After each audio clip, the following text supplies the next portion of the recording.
Quisiera comenzar con un texto, Santiago 4:3, mi introducción. Gracias, José.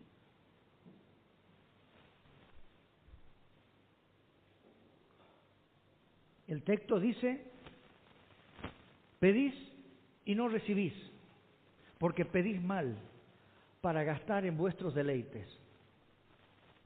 Un texto donde está mostrando la soberanía de Dios y está mostrando el pecado del hombre. Un texto donde nos invita a pedir, pero también nos dice que lo hacemos mal. Y termina el texto diciendo que es para gastar en nuestros deleites. Hay veces que el Señor, ante nuestra insistencia de pedir algo que queremos, e insistimos, el Señor a veces nos concede. Como quizás su hijo insiste con algo que usted le dice que no. Y llega el momento y le dice a su hijo, bueno, toma, tenelo. Pero usted sabe que es para el mal de él. Obviamente no le va a dar una trincheta o algo que peligre su vida. Pero algo que él insiste y quiere coca y usted le dice, no, hijo. Pero él ante la insistencia, usted le da. Y después eso le hace mal. Y a veces hacemos así nosotros con nuestro Señor. Le pedimos, insistimos, oramos, ayunamos de rodillas, pidiéndole lo que yo quiero que me dé. Y a veces el Señor dice, toma. Es la voluntad del Señor entonces. Y después vienen los problemas. ¿Por qué? Porque el Señor no quería dármelo. Pero ante mi insistencia, Él me deja golpearte. Bueno, golpearte. Ahora vas a entender en carne propia lo que yo quería evitarte, hijo. Pero así sucede muchas veces. El Señor nos muestra otros caminos y nosotros insistimos con el camino que yo le quiero trazar a Él. Pero son mejores sus caminos. Él no queriendo que me vaya mal, por eso pone barras de contenciones. Y por eso me dice, no hagas esto, no porque a Él le va a ir mal. A Él nunca le va mal, Él es Dios. Es para que a nosotros nos vaya bien. Pero no entendemos esas vallas de contenciones que Él pone. Y por eso insistimos y seguimos tratando de torcer el brazo del Señor. Con ese pensamiento, en esta noche queremos seguir exponiendo la palabra, como hacemos cada domingo. Nos encontramos en Marcos 10, a partir del versículo 35 hasta el 45. Como predicamos todos los domingos, consecutivamente estamos en el libro Marcos y expositivamente, porque exponemos las palabras.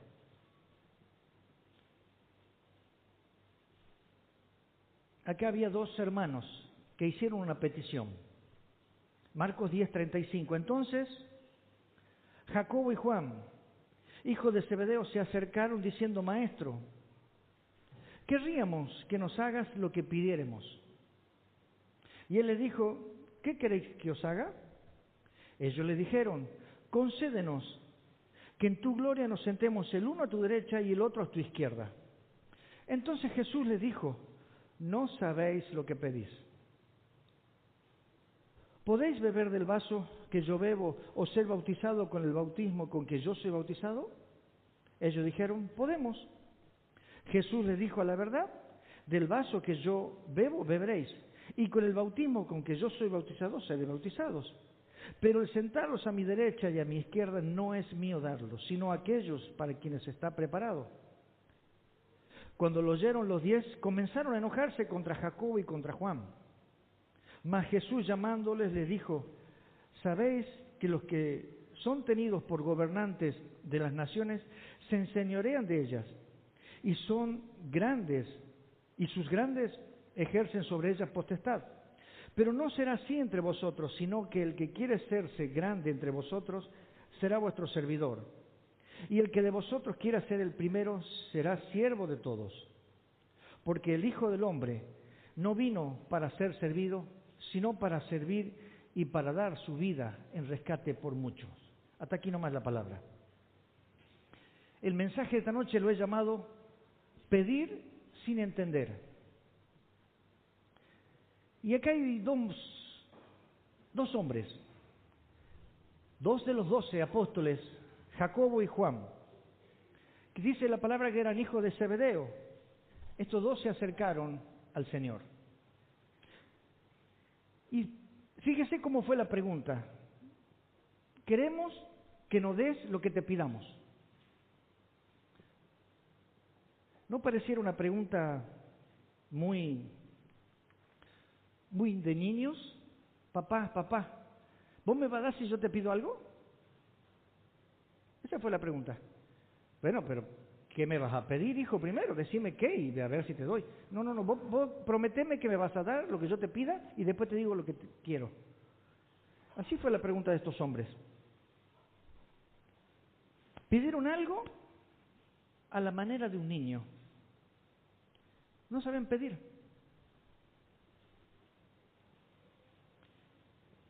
Primero, decime, Señor, ¿me vas a dar o no me vas a dar? Y después yo te digo qué exactamente lo que quiero. Pero te lo pedimos humildemente, Señor, ¿eh? Pero queremos que lo hagas exactamente como yo quiero. ¿Estás de acuerdo? Esa fue la pregunta. ¿De qué se trata? Estamos diciéndole al Señor, Señor, sea hecha tu voluntad. Pero dame a María. Esa era la... Quiero, Señor, que hagas tú de mí lo que tú quieras, pero haz lo que yo te pido que quiera. Señor, yo voy a ir por acá. Yo sé que está mal ir por acá, pero al final yo quiero que me vaya bien. ¿Estás de acuerdo? Pero humildemente lo hacemos. Así somos a veces. Una petición fuera de la voluntad del Señor. ¿Será que no confiamos en el Señor que nos va a proveer algo bueno? ¿Que tenemos que hacer atajos? ¿Que tenemos que ir por acá, por sendas que no tengo que ir porque la misma Biblia me dice no vayas por ahí? Pero, Señor, yo voy a ir por acá. Vos bendecime, dale. Pero si Él ya me dijo que no me va a bendecir si voy por ahí. Pero, no, igual yo voy por acá. Y yo sé que vos eres bueno y amoroso y después me va mal. ¿Y quién es el culpable? El papá, porque le dio el regalo a ese niño que no merecía. Pero yo te quería cuidar, hijo. Pero me hizo mal la coca. Cuidado. No podemos pedirle a Dios que nos conceda lo que nosotros querramos. Y eso hasta cierto punto es peligrosísimo. Porque estamos queriendo pedirle algo al Señor para gastar en nuestros deleites. En su soberanía el Señor nos dará lo mejor para nosotros, sea lo que sea. Aunque no entendamos a veces qué hemos recibido. ¿Se acuerdan del hijo pródigo? El hijo pródigo se acercó a su padre y le dice, Padre, dame la parte de los bienes que me corresponde. No podía hacer ese pedido. El padre estaba en vida, ¿cómo le va a dar su herencia si aún está vivo el padre? Pero él quería la herencia, dame la parte de los bienes que me corresponde. Bueno, cuando yo muera, hijo, te la daré, porque ahora estoy vivo, son mías. No, dámela ahora. Y este padre se la dio. Y es más, sabía que le iba a hacer mal. Y se la dio. ¿Y cómo resultó todo? Un hijo humillado, un hijo que volvió sucio, que perdió todo, que vino maloliente y llegó arrodillado delante del Padre y le dijo, no soy digno, Padre. Puede ser que creamos que hacemos las cosas fuera de la voluntad de Dios y que nos vaya bien. Y aún que nos pueda ir bien de entrada. Pero jamás te va a ir bien fuera de Cristo. Jamás. Un texto que siempre le repito a una persona: separados de mí, nada podéis hacer. Juan 15:5. Nada podemos hacer fuera de Cristo. ¿Por qué queremos hacer la cosa fuera de Cristo? Y el Señor le responde a estos hombres y le dice: a ver, ¿qué quieren que os haga? ¿Qué quieren que les haga? Díganme primero el pedido. Aunque Él era Dios, Él sabía lo que iban a pedir, pero no obstante, pongamos las cosas claras. ¿Qué quieren ustedes, muchachos, que le haga? Primero, díganme y yo les voy a responder después. Y ante la lectura que hemos visto, el Evangelio paralelo muestra una tercera persona. No era solamente Jacobo y Juan. Si podemos ver, Mateo 20:20 dice: se acercó la madre de los hijos de Zebedeo con sus hijos, postrándose a él y pidiéndole algo. Acá ya no era Jacobo y Juan solamente. Estaba Jacobo y Juan y Salomé, la madre de Jacobo y Juan. Y podemos ver un poco más de historia y algunos relatos, algunos teólogos están diciendo que Salomé también es hermana de María. Por lo tanto, Salomé era tía de Jesús. Acá se agrava más la situación, porque no era solamente una mamá de dos amigos, era la tía, acercándose a Jesús y diciéndole: Jesús, tus primos, acá Jacobo y Juan, quieren algo, bueno, algo especial. Por el parentesco que tenemos, por la cercanía, yo quiero que mi hijo se sienten a la par tuya, en tu reino. Un pedido que podemos decir sin fundamento. Un pedido que, ¿por qué me piden esto?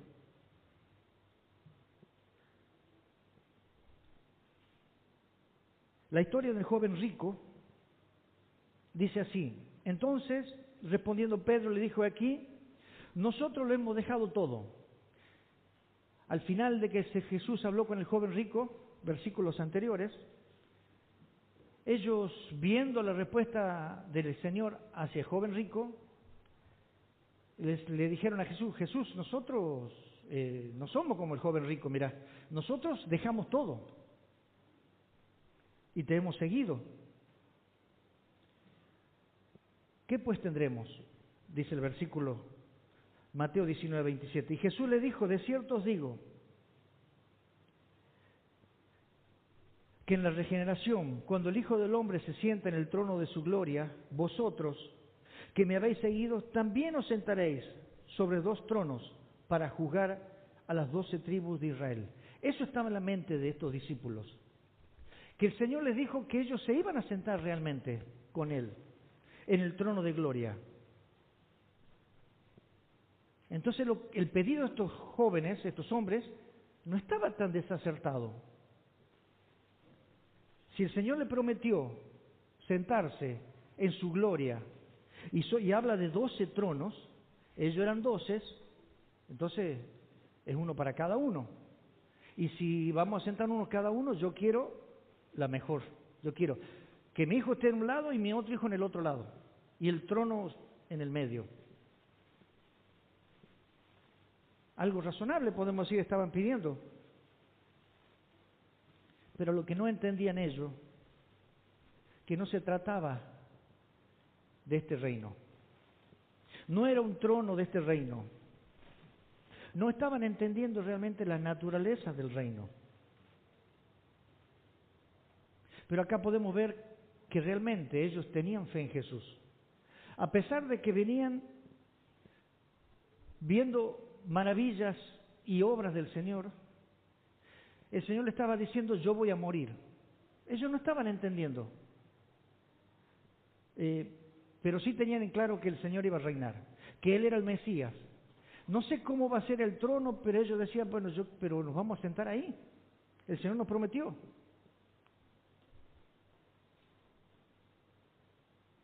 sin entender mucho ellos, tenían fe en Jesús y sabían que Él era el Mesías y que Él iba a reinar. Pero la historia sigue. Estos hombres no sabían lo que pedían.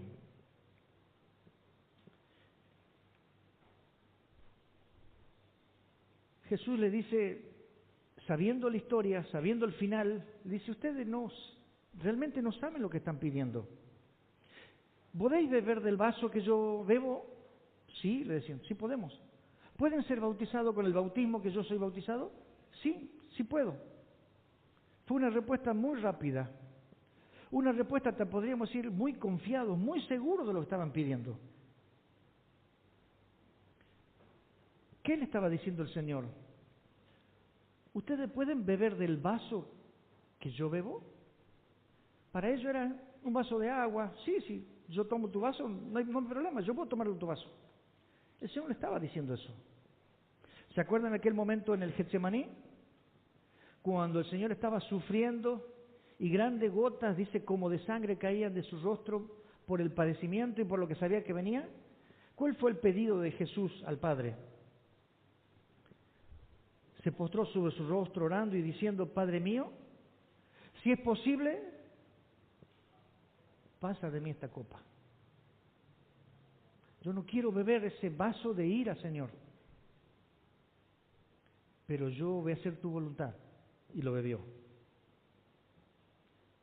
Esa palabra, copa, se usa a menudo en la Escritura para describir este juicio divino de Dios. Un tiempo de sufrimiento que iban a padecer. El Señor le estaba diciendo, ustedes van a beber el vaso, ¿sí? No saben lo que estaban pidiendo. Y el Señor les responde, a la verdad, sí, ustedes van a beber de ese vaso. A la verdad, sí van a beber de ese vaso. Y van a ser bautizados con el bautismo que yo fui bautizado, con el Espíritu Santo. Sí van a ser. Eso es la verdad, van a pasar. Van a pasar persecución. Van a pasar momentos difíciles. Pero la pregunta sería, ¿estamos dispuestos a identificarnos a Jesús con su sufrimiento y en su humillación? Si Jesús le hubiera dicho, ustedes muchachos van a sufrir, quizás ellos hubieran dicho, no entendemos, pero sí, vamos a sufrir, no hay problema. Porque no entendían lo que realmente pedían. Así nos pasa a nosotros. Decimos, vamos a seguir a Cristo, cueste lo que cueste, pase lo que pase. Y en el primer momento, cuando el Señor me dice, no hagas esto, bueno, ponemos en balanza si realmente quiero obedecer la palabra del Señor o no. Quiero beneficios, pero no sacrificio. Quiero ir al cielo, pero quiero portarme como mundano. Quiero mostrar a Cristo, pero por supuesto que nadie me persiga, que nadie me diga cosas malas, que nadie... O sea que, ¿pueden beber? Sí pueden beber. Es más, lo van a beber, dice el Señor. Van a pasar esos sufrimientos. El Señor quiere que estemos preparados para esos sufrimientos. Y Él será el que nos otorgará la recompensa. No trabajamos por recompensa. Ellos ya querían la recompensa anticipada. Queremos sentarnos en esos tronos de gloria para gobernar. Solamente la recompensa vendrá de parte del Señor, pero cuando tú reflejes a Cristo. Antes no vendrá. Y acá hay un dato que podemos afirmar a esta profecía de que se cumplió la profecía, de que el Señor le dice que ustedes iban a beber. ¿Cuál fue el primer hombre mártir de estos discípulos? La palabra que nos dice en Hechos 12:1 dice, en aquel mismo tiempo el rey Herodes echó manos a algunos de la iglesia para maltratarlos. Hechos 12:2, y mató a espada a Jacobo, hermano de Juan. Cuando la iglesia empezó a reunirse, empezó a ser perseguida, a mostrar a Cristo, Jacobo murió a espada. Realmente se cumplió la profecía del Señor. Ese vaso de ira lo bebió también Jacobo. Este Jacobo era uno de los 4 principales de Cristo. Era uno de los 3 que acompañaron a Jesús en la transfiguración, en la resurrección de la hija de Jairo, que estuvo con Jesús ahí cerquita en el huerto de Getsemaní. Ese fue Jacobo, el que quería sentarse a la par de Jesús, sin entender mucho, sin comprender mucho lo que pedía. La profecía se cumplió. ¿Qué pasó con Jacobo? Parecía un tipo distinto, ¿no? Él realmente entendió el Evangelio. Él realmente se dio cuenta qué era seguir a Cristo. ¿Qué significaba morir por Cristo? ¿Qué significaba hacer su voluntad? Y él pagó el precio. Y eso me lleva a mi tercer y último encabezado. Jesús vino a dar vida. ¿Qué sucede ahora? Los 10 que quedaron aparte de Jacobo y Juan se enojaron. Se enojaron con Jacobo y Juan. Dice la palabra que estaban furiosos. ¿Por qué se enojaron? Podemos decir, bueno, ¿cómo vas a hacer, Jacobo y Juan, un pedido de esos? ¿Cómo vas a pedir sentarte a un lado y al otro? Ese no era el enojo que tenían. El enojo que ellos tenían era porque se adelantaron, le pidieron antes ellos que ellos. Estos 2 le pidieron antes. Y encima fueron con Salomé. Claro, ya tenían ventaja. Y nosotros nos vamos a sentar en tercer y cuarto lugar. Estaban enojados por eso. Porque Jacobo y Juan fueron más inteligentes que ellos, podemos decir, y pidieron lugares de eminencia. ¿Y cómo lo corroboró esto? ¿Se acuerdan cuando el Señor les dice que iban camino a Jerusalén? El Señor les dice, ¿qué están hablando ustedes ahí? Y ellos, dice, callaron, porque en el camino habían disputado quién de ellos iba a ser el mayor. Ellos sabían que iban a servir al Rey de Reyes y Señor de Señores. Y el Señor les promete un asiento, un trono. Entonces todos querían sentarse. Pero el Señor le estaba mostrando otro tipo de trono, otro tipo de manera de sentarse en esos lugares. Y el Señor le dice, yo no soy quien para darle el lugar a sentarse ustedes. Ya está designado quién va a ser en esos lugares. Pero sí lo que puedo asegurarles es que van a sufrir. Amigos, hermanos, tenemos un concepto muy alto de lo que es grandeza. Hasta cierto punto tenemos el concepto del mundo, totalmente distinto al de Dios. El mundo dice que debes dominar, el mundo dice que debes ser importante, el mundo dice que nadie te diga lo que tienes que hacer. El mundo te dice que tienes que estar por encima de las más personas. El mundo dice, consigue dinero, consigue poder, ejerce dominio, autoridad. Eso es ser grande. Y podemos ver la arrogancia de los políticos también. Buscan esos lugares de poder, ¿por qué? Porque tienen mucho poder en sus palabras, muchas personas a su cargo, y con esa arrogancia pueden dominar. Y el Señor le dice, más llamándolos, les dijo, ¿sabéis que los son reunidos por gobernantes de las naciones en señoría de ellas? y sus grandes ejercen dominio y potestad sobre ellas. Pero no será así entre vosotros, sino que el que quiera hacerse grande entre vosotros será vuestro servidor.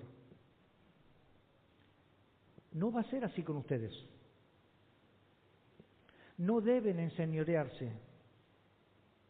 Para ser grandes debemos servir. Y el que vosotros quiera ser el primero será el siervo de todos. Eso está diciéndole el Señor. La grandeza en el reino no se mide por las personas que están debajo de ti, sino por las personas que tú sirves. El mundo siempre ha estado lleno de gente ambiciosa, gente que se cree autosuficiente, gente que no pone límites a esas ambiciones. Y el Señor pareciera como que va en contramano. El apóstol Pablo había entendido y lo escribió así: nada hagáis por contienda o por vanagloria, antes bien con humildad, estimando cada uno lo demás como superiores a él mismo, no mirando cada uno por lo suyo propio, sino cada cual también por los de los otros. Miren quién es lo que está diciendo. El apóstol Pablo, un perseguidor de la iglesia, y le dice: no hagan eso, no lo hagan por contienda, no lo hagan por vanagloria, háganlo con humildad. Consideren a tu hermano como superior a ti mismo. Y la Nueva Traducción Internacional dice: nadie busque el hacer bien a sí mismo, sino a todos. Quiero ir terminando. En el contexto, si hablamos del contexto de humillación, en Filipenses 2 entendemos y conocemos que fue la humillación y la exaltación de Cristo. En ese mismo contexto, el Señor Jesús también permitió estas palabras: haya pues en vosotros este sentir que hubo también en Cristo Jesús. El Supremo, el dueño de todo, Él se humilló. Él se humilló por nosotros, para que nosotros tengamos vida. Él nos dio ejemplo de humillación. Dice que se humilló hasta lo sumo, haciéndose obediente hasta la muerte. Y no solamente muerte, sino muerte de cruz, dice, la peor muerte que había. Y cuando dice hasta lo sumo es, se humilló ante nosotros. Siendo el dueño de todos, se humilló ante nosotros, sus criaturas. Y él mismo dice: el Hijo del Hombre no vino para ser servido, sino para servir y para dar su vida en rescate por muchos. Hermanos, si Él, siendo el dueño de todo, no vino para ser servido, ¿dónde quedamos nosotros? Quizás tenemos una mentalidad como la del mundo. Creemos que liderar es hablar más fuerte, es quedarse sentado y que te sirvan. No es así. Así no será entre vosotros, dice el Señor.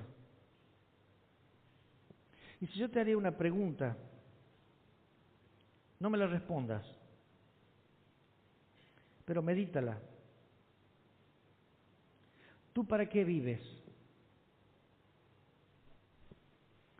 Hay un pecado común entre todos nosotros, y es el pecado de la autosatisfacción, de la autogratificación, que todo lo que hagamos estamos buscando para que nos sirva. Todo lo que hago yo es quiero que me sirva. Comprar un aire, me hace calor, quiero que me sirva. Un vehículo para que me lleve y me traiga, para que me sirva. Pago para que corten el pasto y trato de buscar todos medios para que todas las cosas me sirvan. ¿Y qué sucede? El pecado me lleva también a la autogratificación. Yo quiero agradar a mi carne. Entonces me deleito en pecar. Me deleito en hacer aquellas cosas que a veces están fuera de la voluntad del Señor. Digo a veces porque no está mal comprar un aire, comprar un auto. Pero cuando salimos de la palabra del Señor, cuando el Señor me dice no lo hagas y lo sigo haciendo, ya es deleitar a mi carne. Inclusive el robar. ¿El robar qué es? Es sacar el trabajo de otro. Porque no quiero trabajar. Entonces le saco el trabajo a otro. No quiero esfuerzo. No quiero salir de mi zona de confort.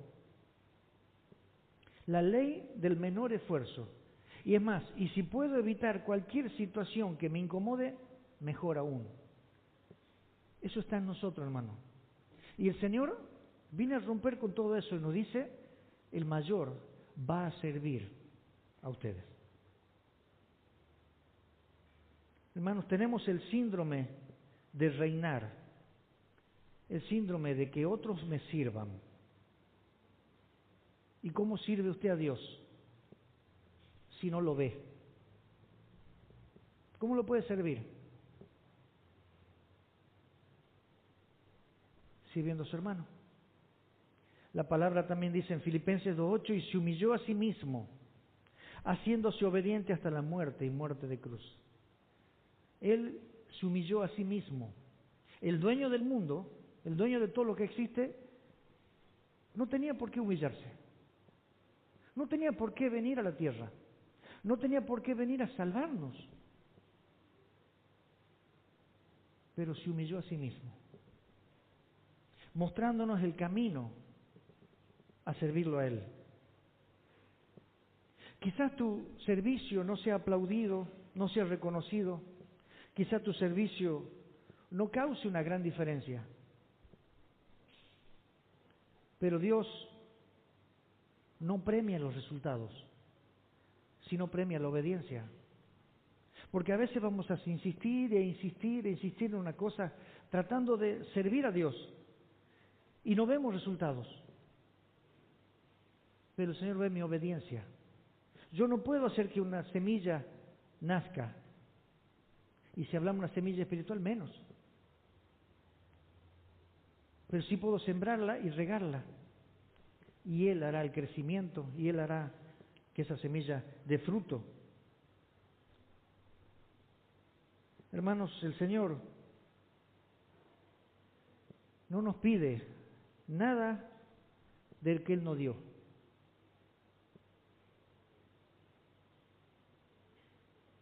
Él no nos pide que traigamos, que llevemos. Nos pide saber si fuimos nada más. Y voy terminando. Salmo 51:17 dice, los sacrificios de Dios son el espíritu quebrantado. Al corazón contrito y humillado no despreciarás tú, oh Dios. Y otra versión dice este texto de otra manera, palabras más claras, dice, el sacrificio que sí desea Dios es un espíritu quebrantado. Tú no rechazarás un corazón arrepentido y quebrantado. Hermanos, el sacrificio que nos pide el Señor es que nos humillemos. No hagamos como estos hombres que buscaban exaltarse, aunque entendían mal ellos. Ellos no sabían lo que estaban pidiendo, pero quizás tú sí lo sabes. ¿Qué estás pidiéndole al Señor? El Señor te pide que te humilles delante de Él, y Él te exaltará. Él te pide que lo busques con todo tu corazón, y Él cambiará tu vida. Él te pide que te acerques, que estás con los brazos abiertos para recibirte. Mi hermano, ¿cómo te ven los demás? ¿Como alguien que sirve o como alguien que quiere ser servido? Esa respuesta quédatela para ti. Pero esa respuesta va a indicar si estás en el camino correcto o no. Oramos. Señor, gracias por habernos dado ejemplo de humildad, Señor, de humillación. Ayúdanos a transitar, Señor, por ese mismo camino. Ese vaso que tú bebiste por nosotros, Señor, el vaso de la ira, cargando nuestros pecados. Señor, que nosotros podamos, Señor, ser esas herramientas en tus manos, que podamos reflejar a Cristo en cada acción. Gracias te damos, Padre. Gracias, Señor, por haber venido a buscarnos. En el nombre de Jesús oramos. Amén.